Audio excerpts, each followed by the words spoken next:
Welcome to a very important evening of sharing and learning together. I will first begin by thanking our beloved teachers who love our children and do so much that words can never describe what they do for our kids. Miss Marcia, Miss Summer, Nico, Diana, Renee, Miss Emmy, Miss Catherine, Miss Lolo, Miss Kathy. Did I say everyone? You mean so much to us. Thank you. I also want to thank my assistants, Jen and Milka, who are so devoted and always there for me and for all of us, and always with a smile. Thank you. I also, because we're all together here, I also want to thank our class moms for this year. Amy Byington, Valerie Kamash, Anna Gabriella, Danya Orsolini, and Maribel Laragoidi. So we'll be in touch with you, and we're looking forward to many exciting events and teacher appreciation event, and thank you for stepping up. It is also my honor to introduce you to our art instructor, Rachel Verputten. Please stand up so we can meet you. Hi, Rachel. And Lauren Romero, who does yoga with our children. Hi, Lauren. I am so energized tonight. Looking at all of you who made the effort to come here truly demonstrates your understanding and value of the effort of joining us together to educate our children. Before I introduce our guest speaker, I have a question to ask you. What percentage of time do you think children spend in school from ages 2 to 18?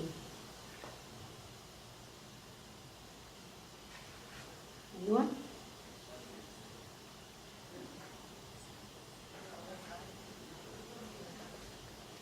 Anyone, approximately? 70? Okay. 75? Okay. Surprise, surprise, it's actually less than 10%. And I should be the last one to stand up here and tell this to you. But that's the truth, because when you factor in holidays, weekends, a maximum of 8 hours a day in school, summer break, it boils down to just 10%. Especially Jewish holidays.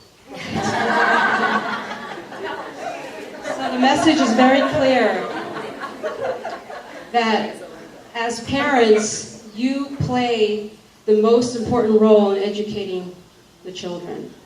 And here at Preschool of the Arts, our role is to partner with you, inspire you, so that we can better educate our children. There's 613 commandments in Jewish culture and tradition.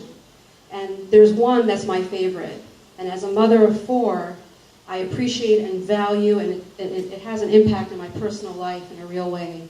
And that is the ritual of every single day, stop whatever you're doing and take the time to sit down, reflect, and think about the well-being and education of your children. And it says if you have numerous children, take the time and think about each child individually, reflect, and think about how you could enhance their education, their well-being.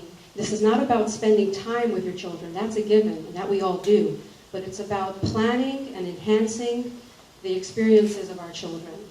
So with that said, what an honor it is for us to all sit together and tonight reflect as a school family, to learn together, to reflect, and to enhance our interactions with our children.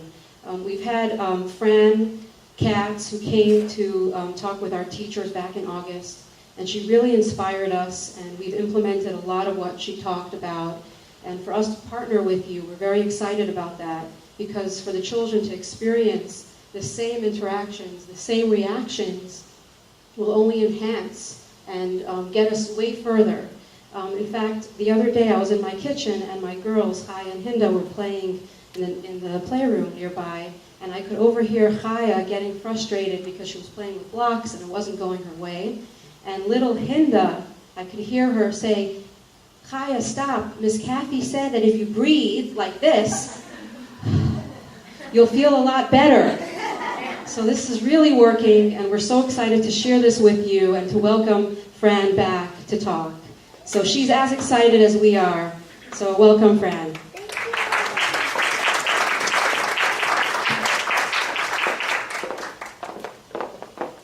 I'm going to try it without a microphone, and I'm really loud. If you cannot hear me in the back, let me know, and I'll pick up the microphone, okay? Okay. So I am Fran Rubio Katz, and I did have the pleasure of being here in August with the teachers to do a teacher training. And I usually give a whole spiel about who I am and my introduction and this, that, and the other. But I'm going to condense it tonight because we have limited time and I have a lot to tell you guys, okay? So basically, I am an educator now for 17, 18 years. And I've always had a knack for children who are easy to love, difficult to discipline. But then I had my own child. I have two now, but when I gave birth to my first child, I was so excited because I've been in the education system. I've worked with very difficult children. And here I go. I give birth to this baby, and guess what he was? A land shark. How many of you know what a land shark is? Okay. If you're a teacher, you may know. Parents, land sharks are toddlers that bite. A land shark. Just like in the ocean when everybody fears and frets the sharks. Oh, don't go in the water. The shark might be there. The same thing happens with land sharks in classrooms. There's that little land shark. Oh, come play over here, honey. Come over here. And you're looking at the mom. Hi, don't get near that baby here. Honey, don't get near him. Okay? I was the mother of a land shark. Now, I'm just putting it out there. It's just as hard to be the mother of the land shark as it is to be the mother of the victim, okay? And I knew that something was going on with my child, and I also knew that I had to find a way to connect with my son, just like I've connected with all my students over the years, so that I can teach him how to behave. So a big theme we're gonna have tonight is teaching our children how to behave. Because I don't know if everybody knows this, but we're animals. How many of you know that? We're animals. Now, just like all other animals, we have a fight or flight system. That keeps us on even playing field. And a lot of us end up in our fight or flight system often.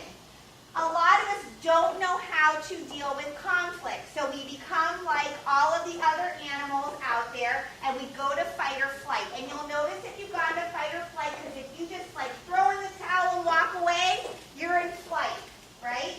And if you're like, that's it, come over here, and you're grabbing the kid, you're in fight. So a lot of us only know how to go to fight or flight. But here's what makes us different than the other animals, or we think makes us different from the other animals, is that we have other parts of our brain that are more evolved and have more intelligence, not only academically, but socially and emotionally.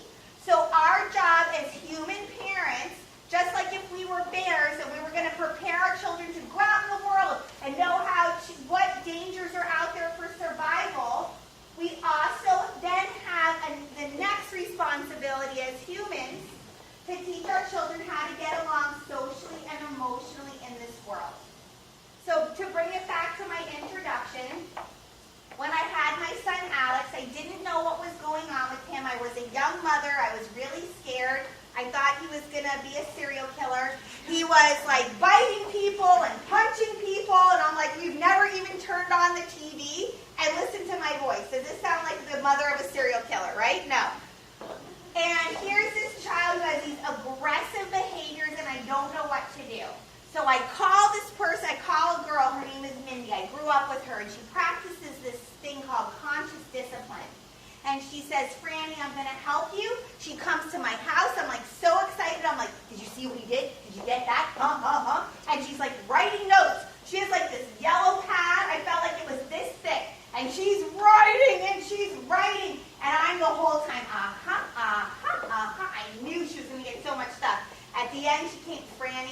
got to talk. I'm like, I know we got to talk. She's like, honey, it's you, not him. Alex is definitely going through things, but you are reacting to him. You're not responding. And until you learn how to respond to your child, nothing in this house is going to change. So I fell in love with conscious discipline. It's made a tremendous impact in my life and that of my children. I've dedicated my life to it, and I'm very proud to say, and I don't want to candy coat it, I still struggle with Alex. He has ADHD, he has sensory integration dysfunction, he has a couple other little freaky-deaky behaviors. I don't know if we can find the label for it yet, but when we do, I'll let you know. But in the meantime, he's become a wonderful, functioning member of his school family, his religious school family, our own family, and he just scored double fives last year at the end of the year on his FCATs. And if you don't have older children, you might not know what that means, but that's really good stuff. And I feel really proud of him because he's worked just as hard as I have. So I am a teacher, and I brought conscious discipline back to my classroom, and I used it with all typically functioning children. And I already had great stuff going on in my classroom, but let me tell you something. When I brought it back to my room, everything changed, and educating my children socially, emotionally, and academically went to a whole other level. Because guess what, guys? Learning is an emotional experience. It's not an academic experience. Cognitively, it is an emotional experience. So that is why having regulation, self-regulation, socially and emotionally is so important for school. Okay, so that being said, our topic tonight, why children do what they do, the importance of children's misbehavior and how to handle it. By the end of tonight, if anything, I don't think you all might not walk away like, oh, I want to do conscious discipline, and you don't have to.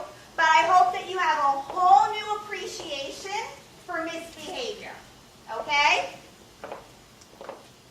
So, before I can even start, I need a little feedback here.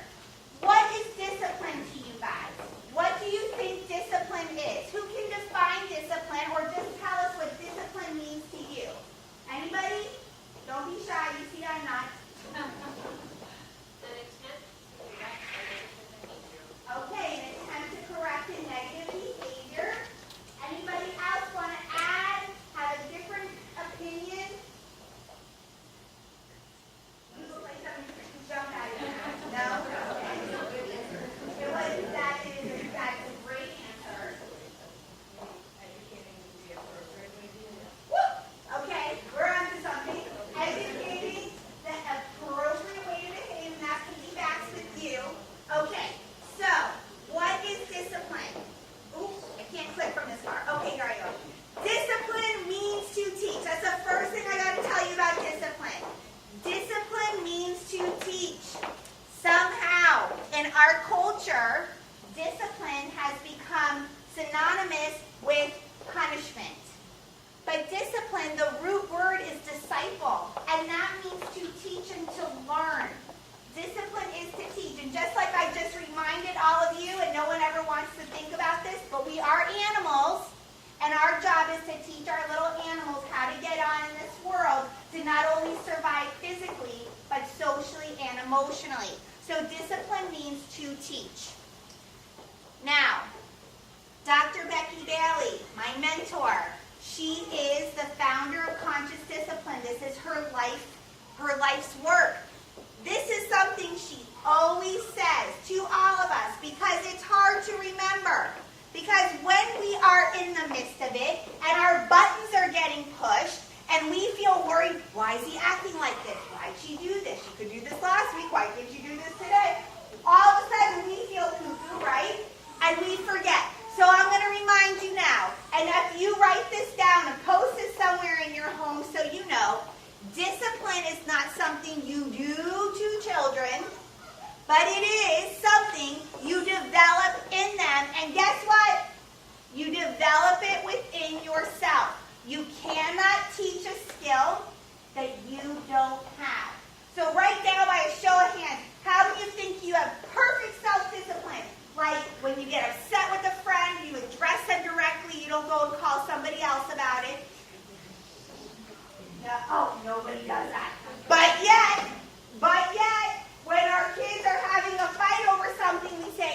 use your words. Right? Right?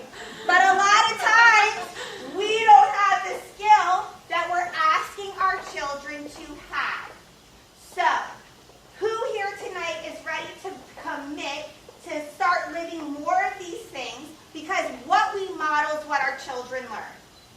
Not what we say. What we model, our behavior. That also goes back to us being animals. That's how little animals learn, by watching their mommies and daddies. It really doesn't matter what you say, because you can be smoking a cigarette. Don't smoke, and I promise you, 9 out of 10 times, you'll have a child that ends up smoking if this is what you've been modeling the whole time. So we want to start modeling the behaviors and being the person we want our children to be. So back to that whole thing I just said about discipline becoming synonymous with punishment in our modern society. So often something happens, there's conflict, there's upset, there's a misbehavior, and we punish. Go sit down in timeout and think about what you just did. That wasn't very nice, was it? Go sit down and think about what you did. People, I can promise you when you're 3, you're not going in the timeout chair and saying, that really wasn't the best way to handle that. Next time, I think I'm just going to ask for the toy instead of rip her face off. No, that's not happening.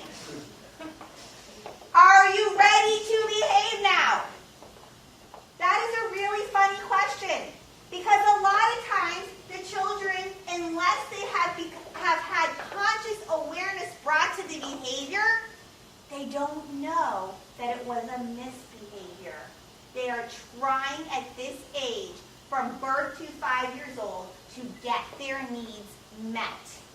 And that's not going to always come out in a socially acceptable way. But guess what, grown-up animals? That's where we come in. We teach them how to get their needs met in a safe, helpful, and socially acceptable way. They don't automatically know. They're like, I have some parents I work with, they're like, we've been going to school for 2 months now. We do the same thing every morning. I don't know why he can't get himself dressed. And I'm like, because he's 2. And guess what? He has other things going on inside of his mind. He's only 2 years here on earth. He just saw a butterfly go by. He heard the sound of a dog, right? He's thinking, oh my gosh, it's morning. Is that woman going to give me milk or chocolate milk? Putting on shorts and a shirt, he doesn't care. It's not a preferred task. Newsflash, people. And they don't care that you must have him here by 8 o'clock so that you can be where you need to be by 8:30. Come on, honey, mommy's going to be late to work. If the child had a sign, so he would throw it up in your face. So, if I let you up, you're not going to do that again, right? If I let you up, you're not going to hit your sister, right? Now, let me tell you something about children's brains, birth through 8 years old. A human child's brain works like a card catalog of pictures. And there's no conjugation for no and don't. There's a nice big card for stop. So if you ever see me working with babies and mommy and me groups or infants and toddlers, instead of saying no, you'll see me say stop, because that's a very clear picture. But there's not a very clear picture for no and don't. So when we say, if I let you up again, are you going to hit again? What's the focus? What picture just came up? Hit. So, we're going to learn how to do things a little differently tonight. Not going to make anything perfect, because there's no such thing as perfect, right? But we can have an easier, happier life. Because I don't know about you, but once I had my first child, and I was having difficulties with him, I'm going to put it out on the table. I was like, what did I do? Oh my gosh, this was like not a good idea to have a baby. I don't know what I just did. And really, all that was me not knowing what to do. Because Alex is the greatest thing that's ever happened to me. He is my gift, and so is my son, Max.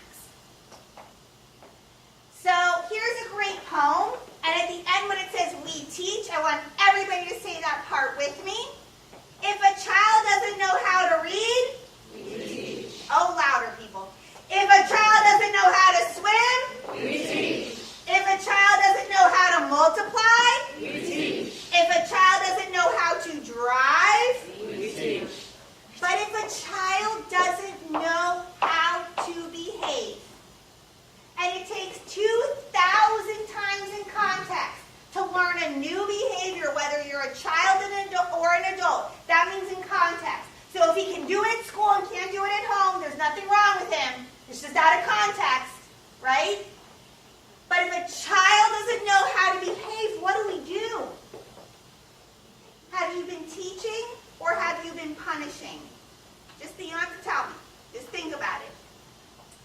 And then the end of this is, why can't we finish that last sentence as automatically as the other ones? So tonight, I want you to empower yourself. Tonight, you're going to learn about the importance of misbehavior, the role it plays in your life and in your child's life. And you're also going to learn how to handle it. So, I got to tell you guys a little secret. It's like children behave in very predictable ways because it follows a developmental pattern. So, how many of you, when you were pregnant, decided to go get that book, What to Expect when you're expecting, or you signed up on babycenter.com? How many of you? Who did that? Okay, great. And I bet you, every single week you waited for that email, or you even read ahead. You couldn't wait to see what was going to happen developmentally next with that baby, right? But just like we care about the development of the pregnancy, that's still going on all through the years of all of our lives. It's a little sad sometimes because there's nothing so special about what we do or what we go through. Most typically functioning humans go through the same patterns of behavior, but guess what? They go through the same patterns of misbehavior. Now, just because I tell you, oh, this is a typical misbehavior for this age child, doesn't mean that we poo-poo it or not discipline it. No. It just empowers us to know, hey, my kid's normal. Because I know half of us walk around all the time. Is he normal? Is that okay? Is she doing that? She did that last week. My kid didn't do that yet. So we drive ourselves nuts, right? But misbehaviors are pretty predictable. When your child is 4 years old, he will probably be calling all of his friends a duty head, a poop head. For some reason, developmentally, between 3 and 5, usually at 4, they find swear words, and they find duty and poo-poo elimination words, I call them. Okay? It'll happen. I don't know how. You can live in Timbuktu and speak Swahili. They're still going to find a way, and whatever language is coming up in their brain to be like, you are a poo-poo head. That is just part of development. Just like when your child is 18 months old, between 15 and 18 months old, you're going to start hearing, no, no. That is just developmentally appropriate. You're not going to get around it. Just like you're going to one day have a teenager who probably has an attitude with you at some point. These are all things that developmentally happen, and they do serve a purpose. But just because we know they're going to happen doesn't mean we do something about it. We learn how to respond rather than react. Reacting is like a knee-jerk reaction. It's just like a quick thing. There's no pause between the stimulus and the response. But when we respond, we're like, okay, this happened. What are my choices? Here is how I'm going to handle this. You see the difference? Okay. So, tonight we're going to do something a little different, a little fun. I am going to go through a behavior issue with you, and I'm going to show you a couple ways to handle it and teach you a couple other little tricks. But right now, I want everybody to kind of think about a behavior or discipline issue that's on your mind, because after we go through my example and I tell you a couple other little things, then you guys are going to get to share yours, and we're going to all work together to problem solve it, okay? Because our goal here is to problem solve, to teach, not to punish. We want to problem solve and teach. Okay, so I work with this mommy and baby. Beautiful girls are both models. And that little girl, Ariel, is like the love of my life. If I go more than 5 days without seeing her, I do go through withdrawals. She is the cutest thing on earth and the sweetest thing. And all of a sudden, I get a frantic phone call in the middle, like almost 11:30 at night, and it's Mommy Olga, and she says, "Help! Ariel has started hitting us." But the way she described it, I thought she was talking about Mike Tyson. You should have seen the way she hit John in the face. You should have seen the big knock she gave me in the lip. And I'm like, oh my goodness, this is crazy. It doesn't sound like our little Ariel. So now we're going to go through how to handle this. And I'm going to give you a little bit about the why, a little bit about the importance, and our first strategy for tonight, which is called ACT. Okay. So developmentally, because I told you misbehaviors kind of follow a developmental pattern, why is Ariel all of a sudden popping Mom and Dad in the face? Did she see another friend do it? Oh, I should have never took her to that gymnastics class. That little boy Sam always hits his mom in the mouth, and now Ariel's picking it up. Right away we want to blame everybody else. It's Sam and that family. But the reason why Ariel is hitting is because she's feeling angry and frustrated, and she does not know what else to do with those feelings. She has limited vocabulary, and no one is telling her what she can do when she feels frustrated or angry. So let's talk about the importance of this. The importance of this misbehavior is this is a gift. It's showing us that Ariel is developmentally on track. And that is one of the greatest gifts that you can ask for when you have a child between 0 and 8 years old. Are they developmentally on track? Ariel is now 17 months old. Around 15 to 18 months old, children start moving from the dependency of infancy to having some state of independence. And this is hard because guess who we resent?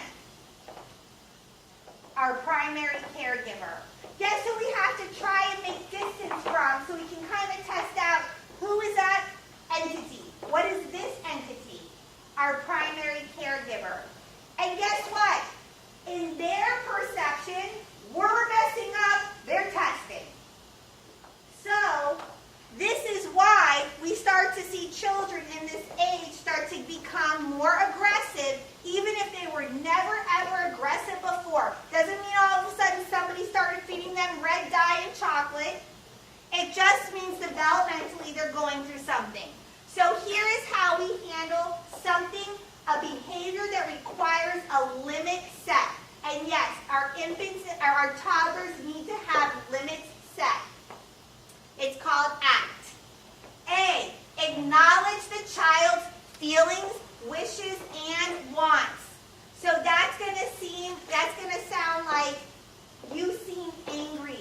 You were hoping for this or that. If we don't acknowledge what the child is experiencing, we're basically telling the child, your feelings don't matter. There's no validity.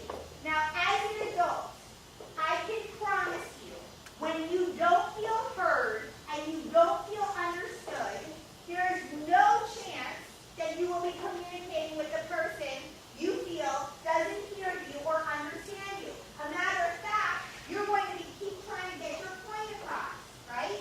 But you have words, and you have more experience with how to communicate, and our little ones don't. And so they're going to continue to get back and get even more rooted in this behavior that we're seeing that we don't think is safe or acceptable. So to start off this discipline act, we must acknowledge what they are feeling. And this is the greatest gift a parent can give a child, or a teacher can give a child. And it doesn't mean we're going to happy them up. It just means that we can say, you know what? And who doesn't want this in their marriage? I may not agree, but I can see your position. How many of you have ever wanted somebody to just say that to you? That would be music to your ears. And you might not get what you wanted in the end, but if somebody told you that and you felt understood, how great. Sometimes that's just enough. That's all you needed. And our children need this from us. So that's why we acknowledge. Then we communicate the limit. And we change our tone a little bit. You may not hit, hitting hurts. You may not throw blocks, that's not safe. You see that I have a change in my tone? And now we're going to target the acceptable behavior. If you feel angry, you may do some flower breathing. If you feel angry, you can go to the safe place. If you feel angry, and if this is a nonverbal child, show me angry. If it's a verbal child, you can say angry. Say that now for practice. Let's do that now for practice. And when the child does, we don't say, why'd you do that in the first place? Because then we're just going to backtrack everything. But we're going to encourage. And we're going to say, you did it. You talked to me. You communicated with me how you feel. And now I understood and I can help you problem solve. Okay? So act, acknowledge, communicate the limit, target the acceptable behavior. So when Ariel was hitting her mommy and daddy, I told her parents to say, Ariel, you seem angry. You may not hit. Hitting hurts. When you feel angry, you may do angry or you may flower breathe. Now I'll tell you, I have dolls that show the different primary and secondary emotions, and Ariel can communicate with me by showing me the feeling face, making the same faces that the dolls have. When I started working with Ariel, she had 2 roles, and she's typically functioning. They just come to me for fun. I met them in a yoga class. She had mama and dada in her vocabulary. Since being in my class, I got a great phone call one day. Ariel said her 3rd word. What is it? She says, happy. So then she comes to my class and she walks in and she says, happy. And then she decided she wants to go blow bubbles. So she goes to the door and she's trying to get out. And I said, Ariel, you're showing me you want to blow bubbles. And she turned around and I said, but we're not blowing bubbles right now. And she turned around and went. So what was she telling me? She was showing me she felt angry. She was saying angry to me. So when I offer Ariel a choice, and babies, even 3 months old, can make choices. If you just look at their gaze, if you look at their body language, they'll let you know what's going on. And I told her, you can say that you're angry with your face, or you can flower breathe. Now, some of your children may have done flower breathing for you already. All the teachers know flower breathing from when we had our training. So I teach deep breathing because that's one of the only true ways to calm. And the brain component of it is when you're not calm and you're upset, you're in the lower parts of your brain that aren't conscious. And when you breathe, you have a better chance of getting back up here to the conscious part of your brain. But if you ask a child to breathe, they're going to usually go, but they're not going to do both. So if we want to teach a child to do an inhale and an exhale, we're going to smell our flowers. Everybody try this with me. Smell our flowers. Blow out our candle. And we do that 3 times so that we can really get a deep cleansing breath. Now, Ariel's parents had missed the boat for about 3 weeks now. Ariel was really starting to show that she wanted to have a little more autonomy. And Ariel, when you would come, she used to be very snuggly and want to give hugs and kisses. But all of a sudden, when you would come to Ariel, whether it was her parents or me or her friends, she'd be like, ee, ee, ee. So, Ariel's parents missed the boat because every time they did that, they reached out more and kept trying to pull her closer. But when Ariel was going like this, what was Ariel's face and body communicating? She wants space. She doesn't want a kiss right now. She wants space. So here's our next strategy for tonight. It's called DNA, and it stands for describe, name the feeling, and acknowledge the positive intent. Now, describe the face. When we describe something physical, like that baby's face, we're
always giving the constant running commentary on the sport.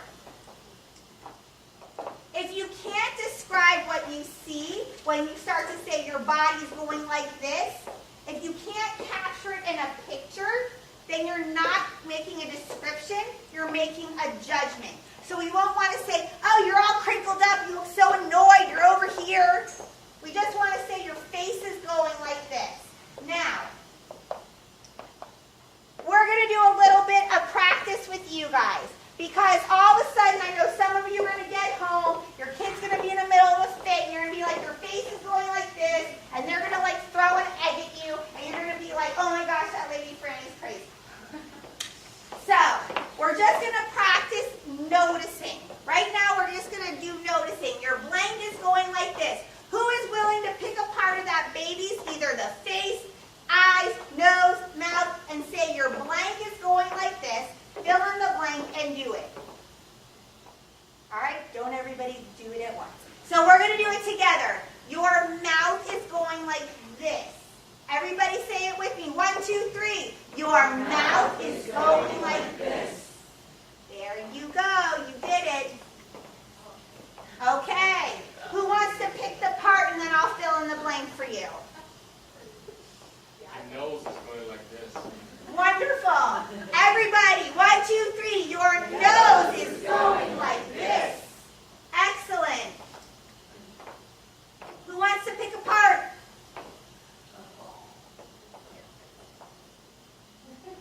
Think about the neck and the chin. We want to find the subtle things. Not such that the subtle things show that we're really noticing, and that's a connection piece between us and our children. Your chin is your eyes. Let's pick. We're going to stick with the part that we can actually see. Your eyes are going like this. Everybody, 1, 2, 3. Your eyes are going like this. There you go. Who wants to pick something for that?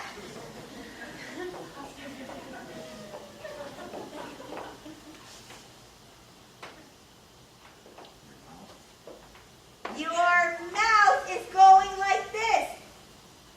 Everybody, 1, 2, 3. Your mouth is going like this. Okay, so that's the first part of DNA. We described what we saw. Now we're going to go back through with the same scenarios, and we're going to name the feeling. Now let me tell you a couple things about naming the feeling. You never tell the child you are, because if they're not, they will get defensive. But if your intent is really to try and connect and understand, you say you seem, and in an inquiring tone. And if they're not, they'll usually say, no, I'm tired. No, I'm hungry. No, I this. But if you, so we always want to say, you seem, okay? And we just want to put one feeling word in. We don't want to be like, you seem so happy and like bubbles and ups and downs, and today's just like the greatest day you've ever lived. No, we just want to keep it to one word. So, we said, your mouth is going like this. And now you have to name it to tame it, right? And we want to practice during happy times so we can do it during upset times. You seem what? Happy. So let's try that all together. 1, 2, 3. Your mouth is going like this. You seem happy. Okay. Your nose is going like this. You seem angry. Or that could be frustrated. Or if you know the child, maybe that's her disappointed face. Who knows? Okay. Your eyes are going like this. You seem sad. Your mouth is going like this. You seem scared. You seem surprised. You put in what you think it seems like. It doesn't matter. Because if your intention is to connect and learn so that you can grow with this person or child or thing, if you're wrong, they're going to let you know. Okay. Now we're going to add the third component. So we've described what we physically see. And we've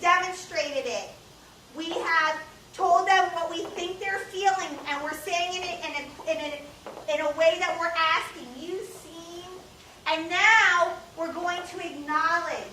And the most helpful way to acknowledge when it's sad or scared is you were hoping or you wanted. But when they're happy, you seem happy, you just name what you think's making them happy at that moment. So this would look like this. Your mouth is going like this. You seem happy. You are enjoying playing outside on the porch today. Do you see that? How we just gave all that verbiage to that little brain. Even if they understand the words or not, they understand the intention. Okay. Anybody want to try this one on their own? Rabbi, you look like you want to try it.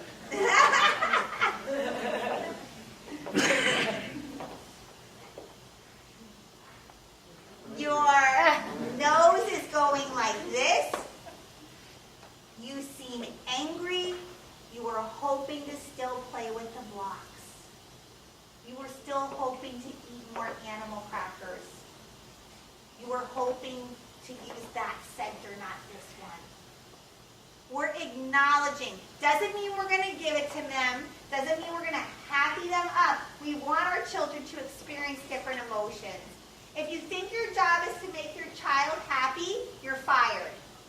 We want to give our children the skills so that they independently can feel as much joy as possible. But in order to do that, they must learn how to process all emotions and regulate all feelings. And that's the whole beginning of discipline. Because discipline behavior is a communication issue and nothing else. There's not people who are good and bad. It's how well or not, or how effectively or ineffectively they're communicating and trying to get their needs and wants met. Your blank is going like this, so your eyes are going like this. You seem sad. You wanted to play with your friends after school today. Your mouth is going like this. You seem scared. You weren't expecting Daddy to talk so loud. It can be anything. But we're showing this other creature or our children that we are trying to join with them and understand. Okay, so now I'm going to talk to you a little bit about breathing. Because all those things we just did right now, DNA and the act where we also acknowledge but we set a limit and then targeted new behaviors, if you've just been hit in the face, if you just told a child no for the 7th time, you may not be as cheery as this to deliver your act or DNA. Okay? So how do we calm ourselves down? If you try to discipline your child from an upset state, you are then delivering upset state to your child, and they're taking that in, and they're going to throw it back at you. We want to model the calm.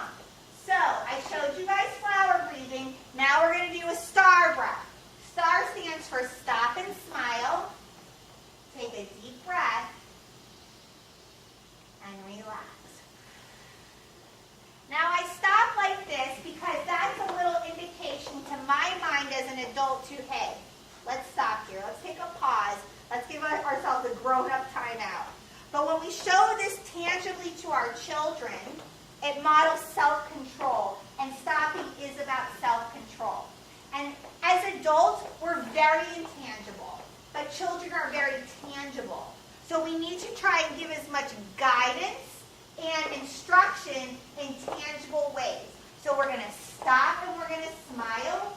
We smile because even if we're having the worst day in the world, as soon as these two corners go up, our brain starts sending down some joy juice. It's just a chemical reaction that happens in the body.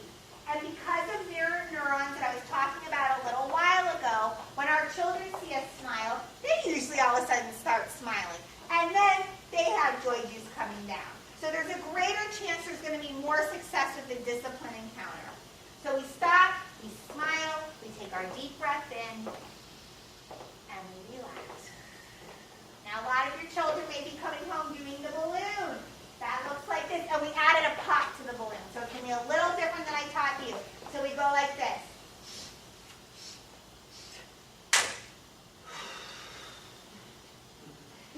And we always want to do our deep breathing exercises 3 times.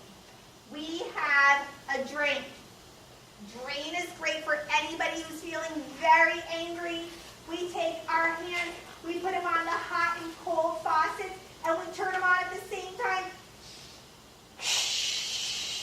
And with our little ones, we can, all the yucky stuff, or we can stomp on it. We also have bunny breathing, and it looks like this.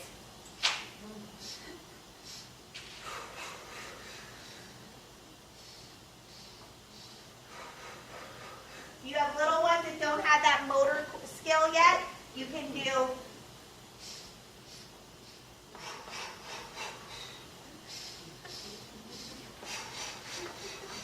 and then we have breathing arms.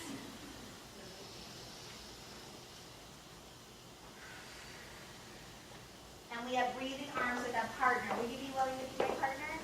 Okay. All right, Jennifer, we're going to do the hokey pokey. No, I'm just kidding. We're going to do breathing arms just like this.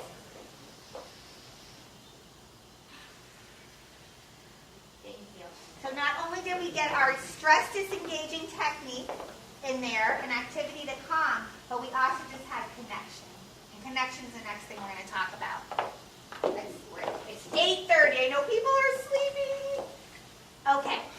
So, in order for any discipline to work, we must feel calm and connected.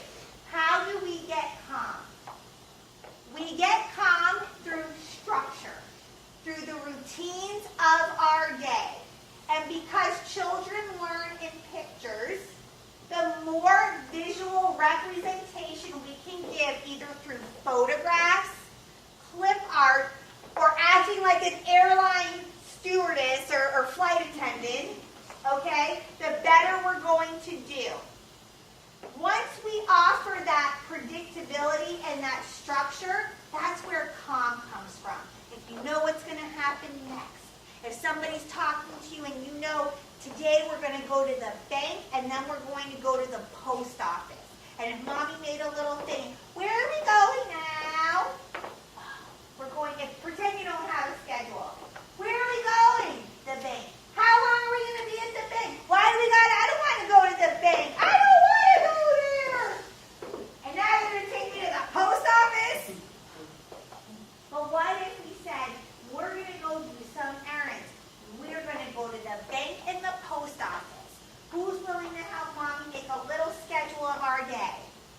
Where should we go first? Bank or post office? Exercise, let them exercise their free will. Give them a choice. What do you guys think? Bank or post office? We should go to the bank first. Do you ever notice when you're a part of something, you don't resist it as much? But we always just schlep the kids along and like, be happy, honey, we're going to Publix for the next 2 hours. And I had lots of coupons. And then it's like they get in there, can I have a cookie? No, we're not eating sugar. Come on, you don't need a cookie. You already had 3 apple juices this morning. You also had those little gummy things. That's fine, you have enough. And the kid is like, okay, no, you're crazy. So we want to give them as much structure and predictability as possible to get calm. If we don't have calm, we will never connect. Connected children are children who are internally calm. They can be hyper and having fun or whatever. That doesn't mean, that's not what I'm talking about. I'm talking about a child who feels safe inside. And I'm not talking about safe as far as like they feel like they're going to be physically abused or emotionally abused. I'm talking about they know what's coming next. That is safety for children 0 to 5 years old. What's coming next? What's going to happen? That is what safety is. And also safety is when like the tub of markers come out. Am I going to get one? Those kinds of things. That is what safety is all about. Once we're safe, we then connect. There's many ways to connect, but there's 4 key ingredients to connecting. And I want everybody real quick, stand up. Get a little blood flow. We're going to do 1 balloon.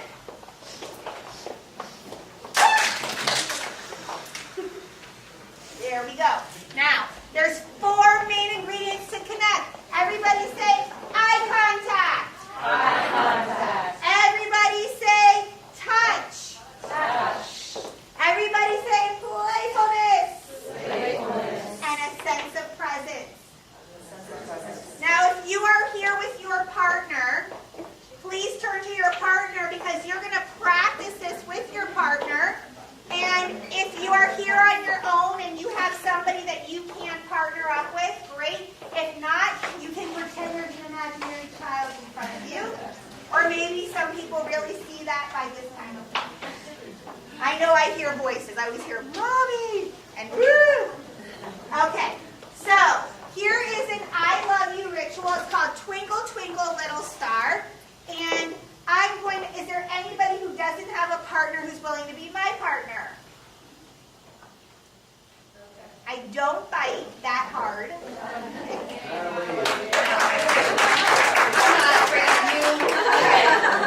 Okay, so Natalie and I are on the same eye level. But if Natalie was a toddler or a preschool age child, I'm going to get on my knees because I want direct eye contact. This is called Twinkle, Twinkle, Little Star. And we're going to put our hands together like this. These are our twinkles. Twinkle, twinkle, little star, what a wonderful child you are. And I'm going to touch that baby's face with bright eyes and nice round cheeks. Talented person from head to feet. Get ready, twinkle. Twinkle, twinkle, little star, what a wonderful child you are. You're so welcome. Okay, you guys are sitting down.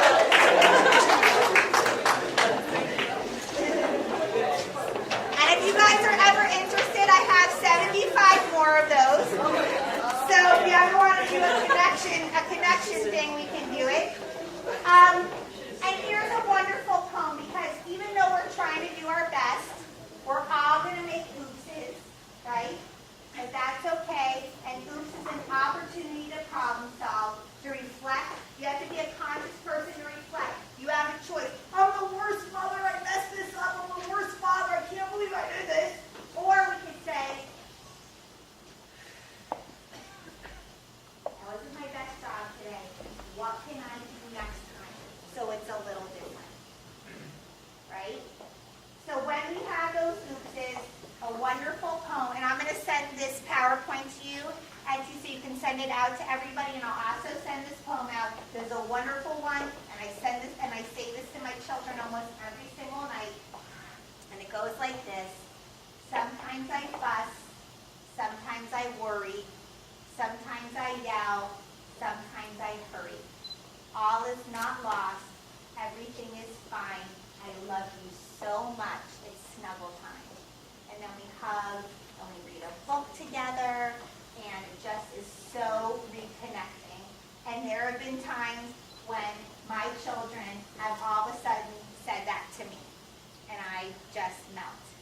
Now, how powerful these connections are, and you can have them with the teachers, and you can also have, the most wonderful thing is if the teachers and the parents agree on one that you guys can all do together at drop-off.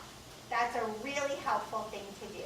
That really helps with that transition of going from somebody's child to somebody's student. Even though here I'm sure everybody feels like, all the kids feel like your children. But it's very helpful with the transition. But forever, my son Max and I, we always do, here's the bunny with the ears so funny, and we both do at the same time, and I say, and here's the hole in the ground.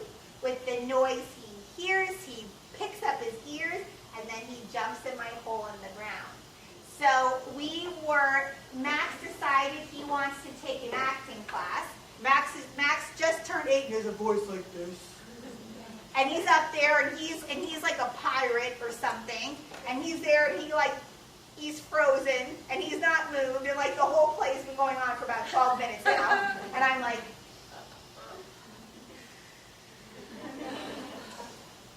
and everybody's, he's not moving.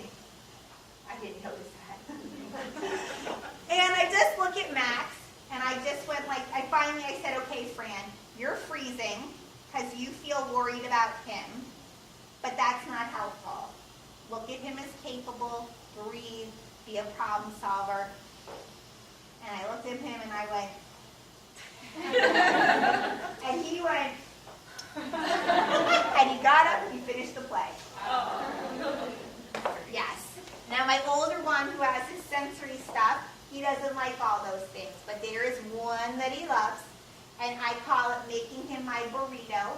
and I pretend that his blanket is our tortilla shell. He's going to be 10 years old. He's still, like, when he's having a hard time, he's like, all right, meet you up in 2 minutes. And I'll look like, there'll be like a whole play date over there, like, can we come with you? And he's like, I got to talk to my mom about something in private. All right, so just stay here. All right, play in the playroom. This is really private, about a really private thing. And we'll get upstairs, he's like, quick. And I'm like, okay. And I wrap him up and I pretend I'm putting all kinds of ingredients on him and I'm giving him this deep tissue massage, and it really gives him the input he needs. And not all children are going to like that. There's some children who need more input, more beat-type things to help them regulate. And then there's children who need softer stuff like this.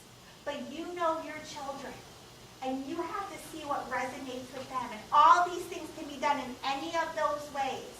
But he really loves that, and it's always been really helpful for him. And it's such an amazing connection piece between us. You never know when you're going to pick up rituals. My ex-husband, he takes my sons to the Dolphins game. And he didn't even realize this, but I pointed something out to him the other day. Every time they go now, they all put their feet up on the seat, and he takes a picture of their feet, of like them all lounging back with their feet. And they always send it to me. And I said to my ex-husband, I call him, I say, Dad, do you notice you guys made a ritual? And he's like, what do you mean? And I said, almost every game now, it seems like you guys take a picture of your feet, which you all really enjoy, and then you send it to me. And I really love that. Now, I didn't say, now you better do it every single time, and the next time he's at the game, I'll be like, did you send me the picture yet? Did you send me the picture yet? Because then all of a sudden, it's not going to be a ritual. It's going to be a pain in his rear end, right? But I appreciate those moments, and I noticed it, and I pointed it out. Now that I left it like that, I have a feeling I'll probably get another picture like that next time. Okay, so it is 8:45, and I know everybody's exhausted. It's a long day, especially when you have little ones. You probably wake up about 5:45. If you want to go, I totally understand. If you'd like to stay, this is the time that not only are we going to have questions, and I'm going to hopefully have some answers, but also, if you bring up something, let's see if we can apply it to what we've learned tonight. Decide, is this something we're going to act on, or is it going to be a DNA? And then how do we work it out? How do we problem solve? So, does anybody have a question, a concern, or a discipline struggle they'd like to bring up that we can all problem solve together? Yes? Throwing food. Throwing food. So does throwing food happen at the beginning of the meal or the end of the meal? Usually at the end. At the end of the meal. So we are going to DNA that one. And I'll tell you why. If this is like the first or second offense, or this is the first time that you're going to try and correct the behavior, we'll start with the DNA. And the DNA is, your hands are going like this. You seem finished. You seem finished. Even if she knows she's still trying to maybe say, I'm done with this, and I can't put that all together yet. Even though you probably say, all done, and then she can do this. But it's not clicking yet to put it all together. So your hands are going like this. You seem done. You wanted to let me know. And then you take the food. And it's done. If she hasn't eaten anything and she's throwing it, then she may not be hungry and she's playing. And with toddlers, calories count on a weekly basis, not on a daily basis. I don't know if you know that. But you'll notice if a child doesn't eat that much for 1 or 2 days, the third day they're going to eat, and then they don't need to eat as much. It's not like that for all. But if you have a child who's a picky eater, worry about the week caloric intake, not the daily. And if they're playing with their food, you're showing me that you're done. Now, you can also say, if you did it with the ACT way, acknowledging the child's feelings, You wanted to show me you were done. You may not play with your food. When you're done, you can say, done, or you can put your hands like this, whatever, if the child's verbal or nonverbal. Okay, so that's the two ways that you can do that. Okay, I have two little girls, and they fight now over a bunch of stuff. One's 5, one's 2, and it's mostly stuff. So you sit down and say, you know what, it's just stuff. You don't need to like fight over things, and you have that. But then, like lately, my reaction's coming out with my brush. It's like stop. So how do you go about that? Okay, so the first thing I want you to know, all of you, is that the stuff is not the hot commodity. The power over who has the stuff is the hot commodity. We want the power, not the stuff. It's nothing to do with the stuff. And how we're going to address that is, it depends on the situation. So when children take things from one another and fight over stuff, it's called an intrusion. And what we do is if one takes from the other, so what are your girls' names? Mary and Avery. Maren and Avery, okay. So who's willing to be Maren and who's willing to be Avery? Because if you can see this with the different people, it'll be easier. Anybody to be willing to be two little girls? They're really nice. Well, I have one. Anybody else willing? Thank you. Come up. So this technique is called Did You Like It? And it's for intrusion. And it's a matter of teaching our children to be assertive with one another. Okay. So this is there's two ways you can handle this. So the first way is you're going to empower the child who is getting stuff taken from them more than the other one. Is there one that happens to be getting stuff taken more, or is it pretty even? It's pretty even. It's pretty even? Okay. So say you two are playing and all of a sudden that you grab something from her. So if you're the one, you grabbed it from her. And I'm going to go to the victim first. And I'm going to say, Maren, did you like that? No. Okay. Do you see how she just said, no?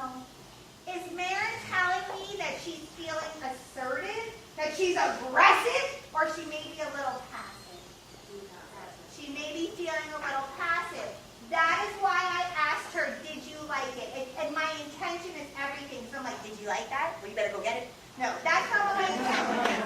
I say, did you like it? Because when a person answers back a no, it's going to bring up whatever energy they have, whether it's passive, assertive, or aggressive, okay?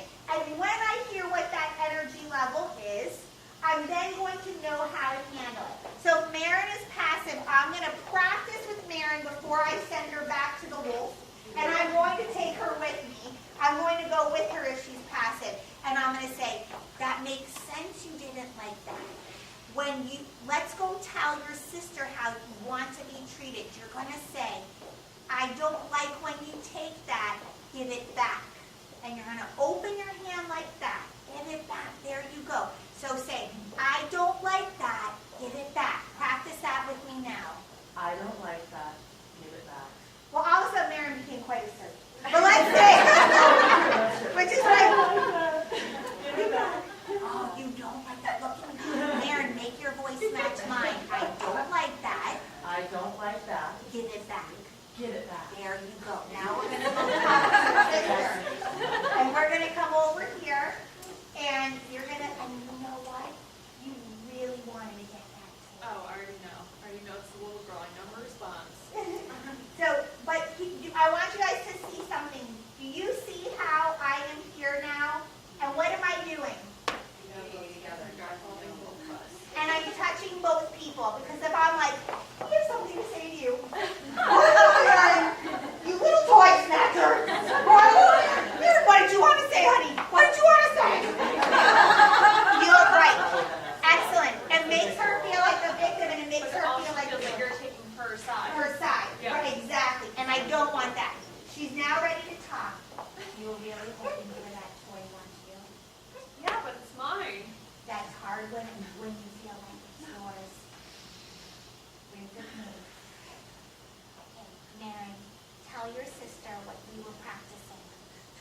I'm giving a visual. You may not grab.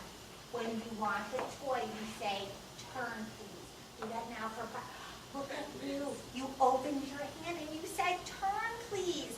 Now Maren might not always say, okay, and give it up. And if Maren says, no, look at your sister's body. She's holding her toy like this. She's saying, I'm not done. So you know what, Maren? You tell your sister, I'll let you know when I'm done. Say, I'll let you know. I'll let you know Okay. when I'm done. And now you have a choice. Now people, this doesn't mean that she's going to be happy about this. Okay? And here's the thing. We want this to be resolved by everybody being happy. That is not natural. What if somebody took your iPhone away from you right now? Are you going to be happy? What if you had one iPhone to share in your whole house? Would you be happy? No. But we want to teach her how to handle and process the feeling. And now you're over here playing. She's playing it up. And you're, I really wanted it. I want it now. It's mine. Give it to me. She's hoping for that toy. It's hard to be patient. You can handle this. Read with Mom. There you go.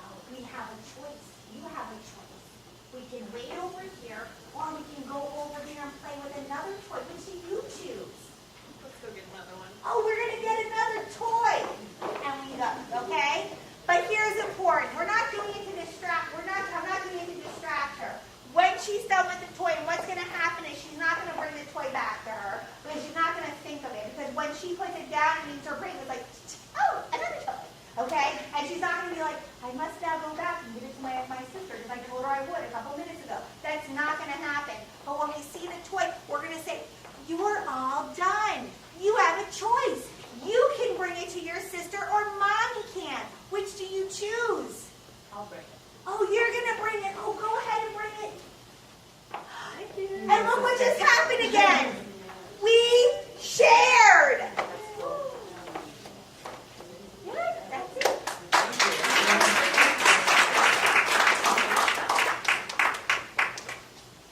Anybody else? Yes.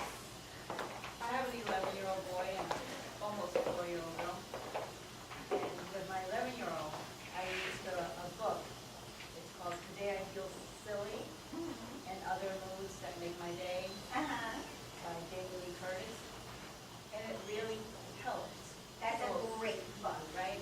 But this time around, I stay home with my daughter. My son was easier because he was at school 10 hours a day. So I'm telling you, because I have to do more. Like you said, it's only 10%, right? With him, it's more like 30%.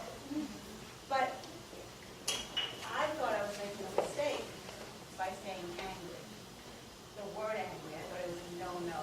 And I read it in the book again, and I said, maybe it's okay for children. I guess it's a feeling that it's okay to have. I guess it is, because you mentioned it. All feelings are okay, and I have a wonderful song. You feel angry. You feel angry. It's okay to feel that way. You feel angry. And I do that with anything that you're feeling, it is okay.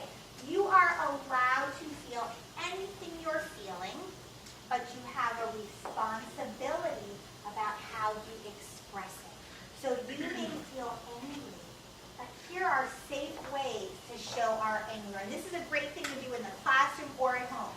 What are safe and helpful ways we can show we're feeling angry?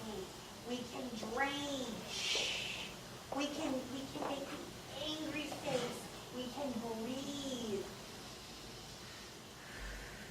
Older children can count and count backwards. You can feel angry. You're going to feel angry. And if we don't allow our children to feel their feelings, they learn to stuff them down, but then they're going to pop up when you least expect it. Like you could be having the greatest day and all of a sudden your kid has a fit and you're like, I don't understand. We do everything for you. We had the greatest day. Why are you going to ruin the day now? But that's probably a leftover experience, emotional experience from something that wasn't resolved or problem solved. They will still come up, so we need to address them.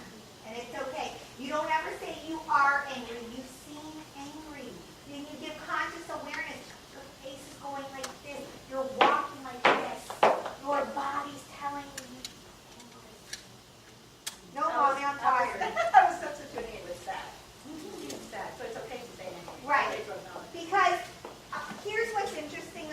emotions of sad and angry. Anytime you have a child that's sad or angry, the real root is usually fear. For sad, and what happens is that when something scary happens, we feel sad. But because we're animals, if you feel sad, you're probably gonna sit there and sulk. But if you're angry, you get up and fight. So so sad can turn to angry in a second. Fear turns to angry in a second. You know when your child does something and you feel scared, what do? You yell at them. Don't ever walk away from me again. Are you angry or were you really scared? Scared. Right. So we want a child, instead, when you ran away, I felt so scared. If something happened to you, I would feel lost. Stay with mommy so I know you're safe. And then guess what? They'll probably there. But if you're like, I was so scared when you ran away, that kid's going to be like, trying to get away again. They're not going to be sitting next to your side. Yes. I have a 3-year-old daughter, and she and I usually have a really good relationship. The problem is with like my husband and her, and we've at the stage where we where we taught her like if you feel like your feelings are hurt, speak up. And it mostly happens with my husband. My husband will do something, and she'll be like, "You hurt my feelings, get away." And then Eric will be like, "Well, how did I hurt your feelings?" And she'll be like, "Well, you hurt my feelings." So I'm trying to get her to express how it hurt her feelings or what motion is really going on besides you hurt my feelings. So just a little. So we always want to look for the underlying message and we want to forget about the words. And usually you'll notice that that's probably happening around the same types of activities. So maybe it's when he comes home and after they reconnected, but then all of a sudden she remembers, oh, I haven't seen you all day. And all of a sudden you hurt my feelings. So what is she really telling you? It was hard for me to be away from you all day. And so daddy's approach, if we ask how or why, we're asking the child to, we're implanting them into their story. We're not resolving the emotion. And sometimes we don't even need to know the story to resolve the emotion. What we want to do is look for that underlying message. So what do you believe it is that she's trying to communicate? He has a very busy career where he's always traveling, and so her and I are constantly with each other, and we're very much alike, so we can kind of go off each other's emotions, but for him and it's complete opposite, and he doesn't really sit down and like talk to her, and he'll, like you say, he's very short-tempered, and he's like, what are you doing? Doesn't really understand that she's a kid. So I think just that fast reaction frightens her. So what would be appropriate is you don't want to go home and tell your husband how to start behaving and acting because that's probably not going to get you anywhere. Yeah. But what you can do is when he blows up, if she goes like this, you can just start giving the verbiage to your daughter. Your body went like this. Yeah. Your face and body are showing me you felt scared. And then he's going to start picking up on that. Yeah. And it might not happen right away, but eventually he will. And if he becomes curious about it, then you say, would you like to know more? Then you can offer him more information. But you want to give her the ability to express herself at that time. So we're going to try and pull away from the how or why, because then it's like we're getting into like a power struggle with a 3-year-old. And so what we want to do instead is bring conscious awareness to the situation. And you can do that by saying, oh, what's your daughter's name? Mia, your body went like this. Your body's telling you felt scared when daddy shouted. Okay. So just be like the mediator between the two? You don't have to be a mediator. I really recommend that every parent allow their child to have a relationship with you and the other parent. Because if you try to be the mediator, you're going to be exhausted and it's not going to get you anywhere and there's going to be resentment in the relationship. Everybody's entitled to their own relationship. And that just may be the deck of cards that have been handed to your son and to your husband and your daughter. They may have their own niches to work out in their relationship, and that's there to have. Theirs to have, it's not yours. But as the mother who's teaching the child this stuff, it's nothing to do with him, and you're not putting him down, and it's not teaching her to gang up on him. You're just bringing conscious awareness. Your body went like this. Your body's showing you maybe feeling scared. Yeah. Just say that. She'll probably, if she's verbal, she's going to tell you, Daddy shouted. Oh, so how do you want Daddy to talk? How do you want Daddy to tell you something? In a voice like this? Daddy, can you tell her again what you were saying in a voice just like this? Now don't then start being like, remember your voice, this is their relationship to have, but if you're in the middle of it and you're trying to bring conscious awareness to her, that's your right as a parent. Okay. Anybody else? Yeah, we have our son that is starting to, not listening very well. We're working on listening skills with Kathy as How old? as Jonathan's teacher. He's going to be 4 in December. You did it before. It's like it's defiant, starting to say no to us at Okay. home. So when a child, first of all, 4 and 40 are the 2 most emotional ages that humans go through. So if you're 40 with a 4-year-old, watch out.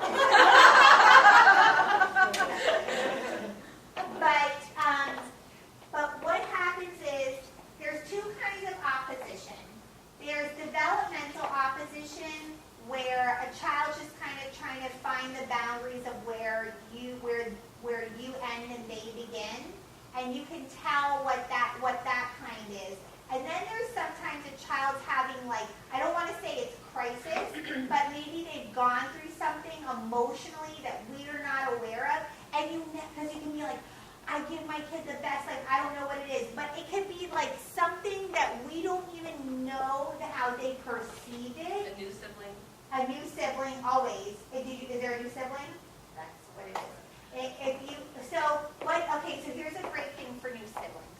When we have a new sibling, even though it's a joyous occasion for the family, it's a trauma for the other one. This doesn't mean that we need to feel bad, because in the end, our siblings are so important to us. But when we bring a sibling into the house, children can end up reverting and doing things that weren't there before, and they're going through their own little trauma. So these are some things that we can do with siblings. There is a little book I make, and if you ask me for it, I can send it to you. It's just, I made this when I got a divorce, and I call it but I use it also for families who had a baby. Some things are different, and some things have stayed the same.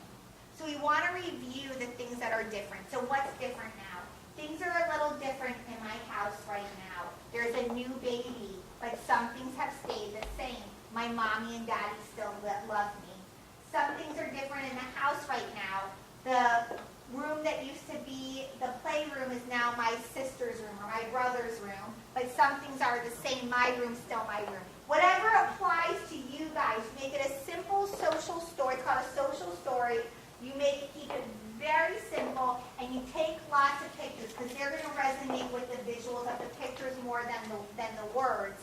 And then that's a great one. Another wonderful thing to do when you have a baby is it's an I love you ritual, and you can say, when you were a baby, I used to hold you like this, and you bring your 3, 4, 5-year-old up to you like this.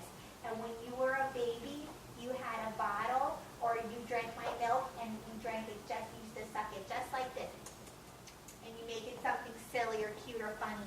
And when you were a baby, I used to call my son Alex Munchie, because he used to munch on anything he thought was a boob. And if there was a nose in sight, he'd eat it. So I'm like, and I used to call you Munchie, Munchie, Munchie, just like this. And they're longing for that time when you had that connection and that intimacy. And it's lost for you guys now. And this is a way to reestablish it. So when they start acting like a baby, instead of being like, you're acting like a baby, try and make, you must be remembering when you were a baby and you crawled just like this. If they start crawling around on the floor, they're like, oh, I want a diaper. You must be remembering when you were a baby and I put your diapers on just like this. You remember that?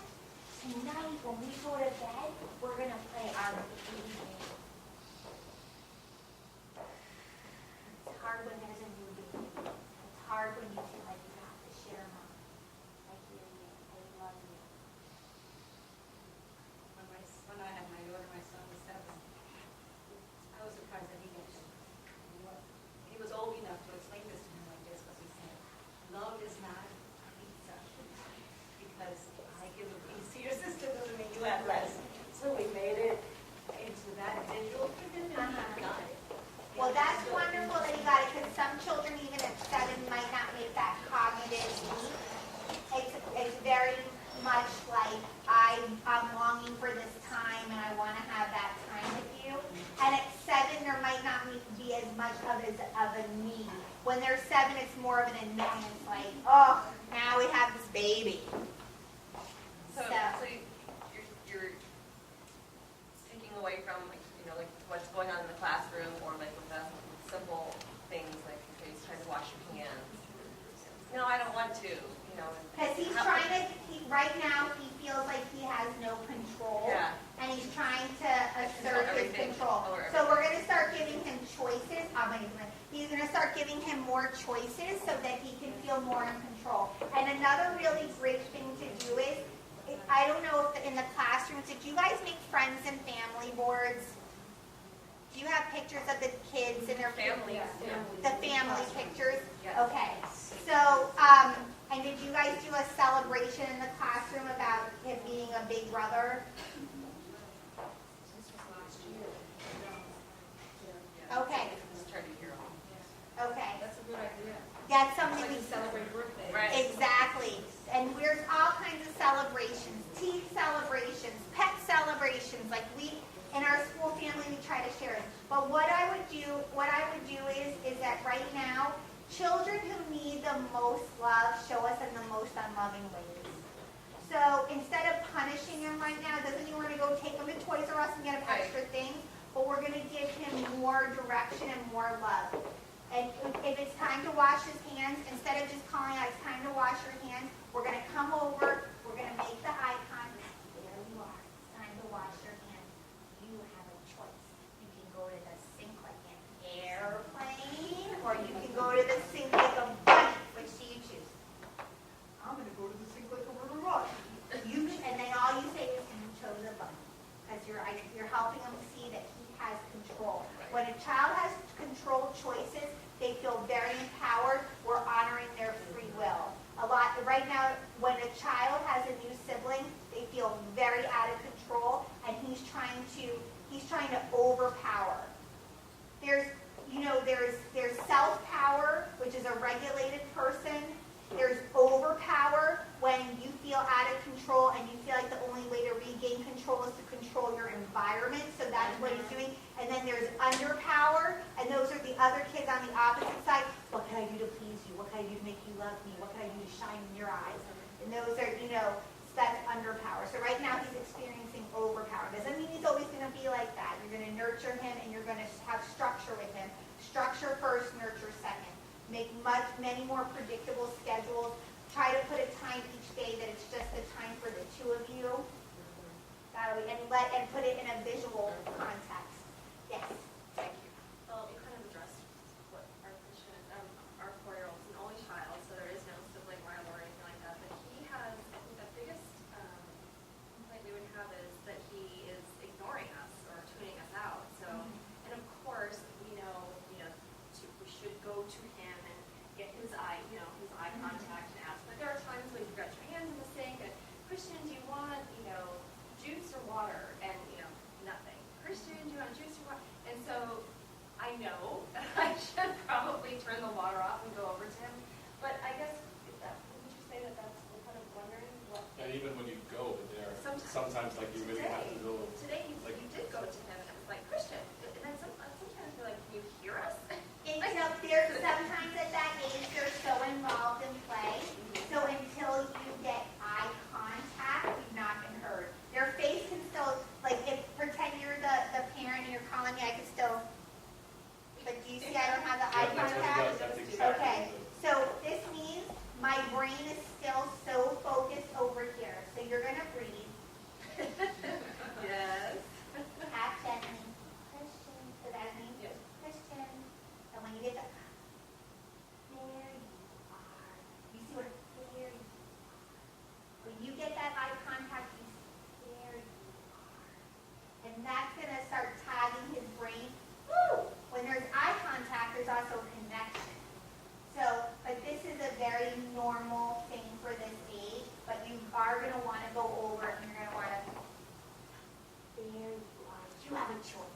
would you like apple juice, or would you like a Capri Sun? Whatever your choice is that you're Can offering. you use the famous phrase, look in my eyes? It doesn't usually work. Right. I figured there was a reason you didn't use Yeah. that phrase. Yeah. And then just like do the total opposite of everything. Right.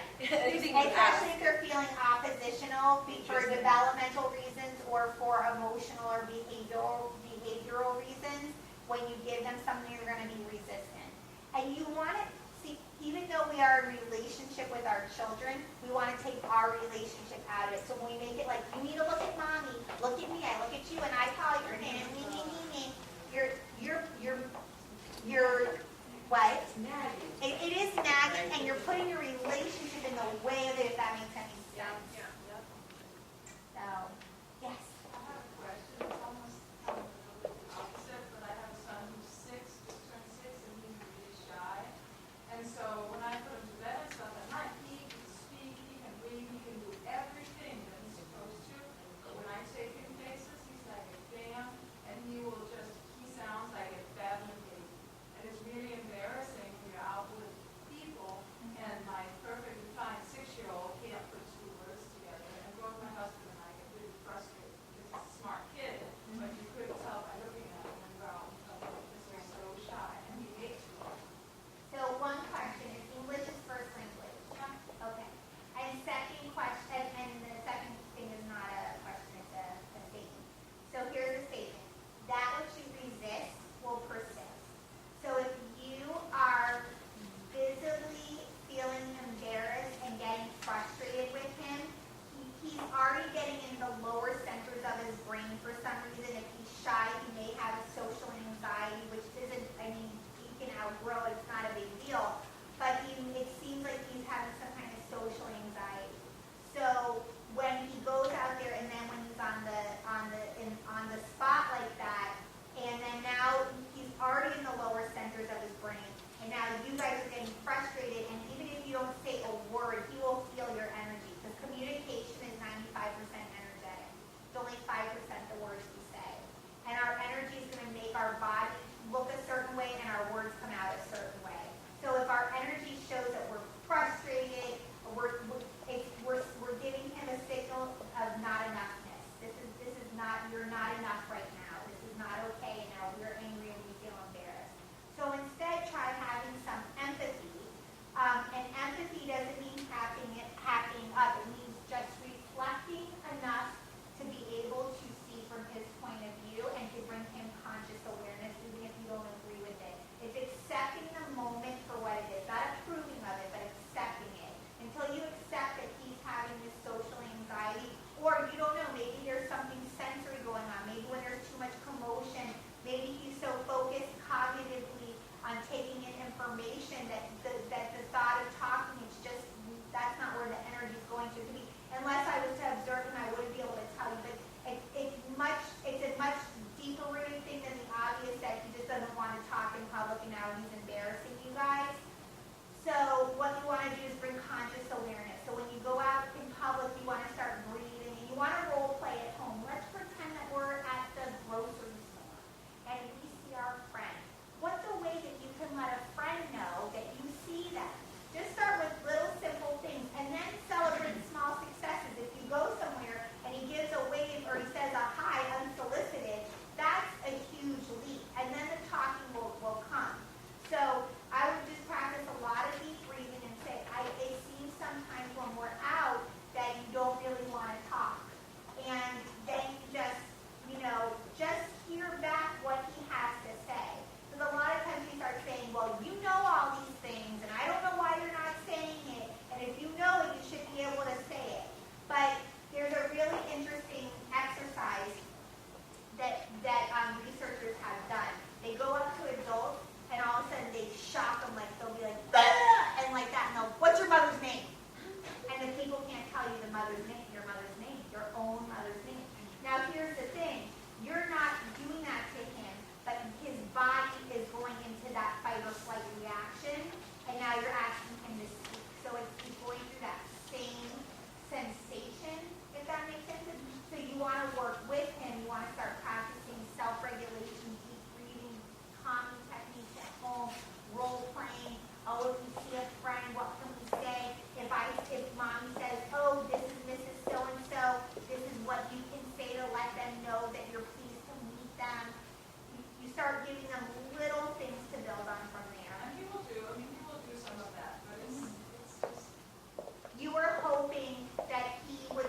the whole world when he shows you. Yeah. And when he doesn't, you feel Yeah, frustrated. and I mean, I was very shy as a child, and I understand, I get it, I understand where he's coming from, but I feel bad for him because, you know, I don't feel like he should feel the way that he obviously feels because of the things like this. Well, he does, so whether we feel like he should or he shouldn't, he does. So until you accept that he does, it'll be hard to move forward. And I have a question, how was your shyness handled by your parents? How did they address it with you? I don't know, they're pretty much just everything. Okay. And do you feel that that was helpful to your situation? No, it was not.